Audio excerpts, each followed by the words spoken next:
कर्नाटक के आईटी मंत्री प्रियंक खड़गे ने केंद्र सरकार पर गंभीर आरोप लगाया है कि वो कर्नाटक की टेक कंपनियों को बीजेपी वाले राज्यों जैसे गुजरात और असम में पोचिंग कर रही है। ये विवाद सेमीकंडक्टर इन्वेस्टमेंट्स को लेकर भड़का है। चलिए पूरी डिटेल जानते हैं। विवाद की शुरुआत कैसे हुई? दोस्तों, ये सब शुरू हुआ जब प्रियंक खड़गे ने एक न्यूज चैनल को इंटरव्यू दिया। उन्होंने कहा, सेमीकंडक्टर कंपनियां तो बेंगलुरु आना चाहती है क्योंकि यहाँ का इकोसिस्टम कमाल का है, इंजीनियर्स, टैलेंट पूल, सब कुछ रेडी, लेकिन केंद्र सरकार आर्म ट्विस्टिंग कर रही है, यानी दबाव डाल रही है ताकि वो इन्वेस्टमेंट गुजरात और असम चले जाएं। प्रियंक ने साफ कहा, ये बीजेपी के फेवरेट स्टेट्स हैं जहां टेक इकोसिस्टम तो है ही नहीं। गुजरात में क्या है, असम में क्या है, वो तो सिर्फ पीएम के होम स्टेट और बीजेपी का कंट्रोल्ड एरिया है। ये सुनते ही हंगामा मच गया। असम के सीएम हिमंता बिस्वा शर्मा भड़क गए। बीजेपी का काउंटर अटैक क्या हुआ? हिमंता शर्मा ने प्रियंक को फर्स्ट क्लास इडियट कह दिया। बोले, ये असम के यूथ को इंसल्ट कर रहा है, हम कोर्ट में केस करेंगे। बीजेपी के दूसरे लीडर्स ने भी कहा कि प्रियंक रेसिस्ट कमेंट्स कर रहे हैं, गुजरात और असम के लोगों के टैलेंट पर सवाल उठा रहे हैं। अमित मालवीय जैसे बीजेपी आईटी सेल के हेड ने भी ट्वीट कर घेरा। प्रियंक के पिता मल्लिकार्जुन खड़गे कांग्रेस प्रेसिडेंट हैं, तो बीजेपी ने इसे फैमिली पॉलिटिक्स बताया। लेकिन दोस्तों, ये तो राजनीति है। एक तरफ आरोप, दूसरी तरफ पर्सनल अटैक। असम बीजेपी ने तो प्रियंक को टेडी बॉय तक बोल दिया। प्रियंक का डबल डाउन। अब मेन न्यूज पर आते हैं। प्रियंक ने पीछे हटने की बजाय जोरदार जवाब दिया। एक्स पर पोस्ट किया, बीजेपी मेरे वर्ड्स ट्विस्ट कर रही है, मेरा पॉइंट क्लियर था। कंपनियां कर्नाटक चाहती हैं लेकिन दबाव से गुजरात, असम जा रही हैं। उन्होंने असम सीएम पर तंज कसा। हिमंता जी, असम में यूथ जॉब्स के लिए क्यों बाहर भाग रहे हैं?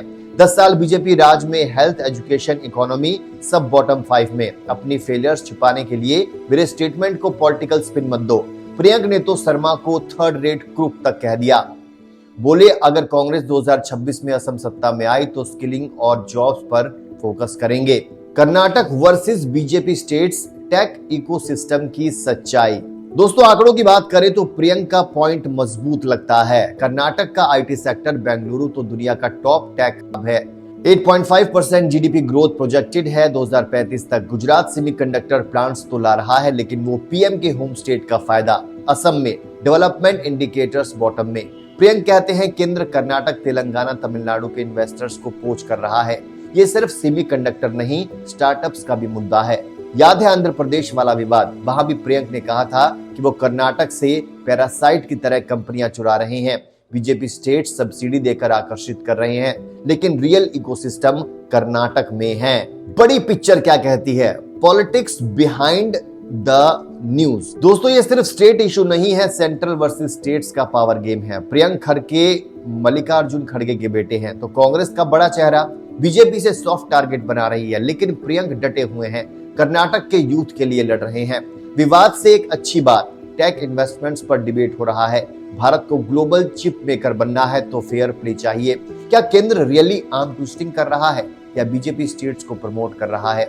आपको क्या लगता है? हमें कमेंट्स में जरूर बताइए। इंपैक्ट ऑन कर्नाटक और यूथ, क्या इंपैक्ट पड़ने वाला है?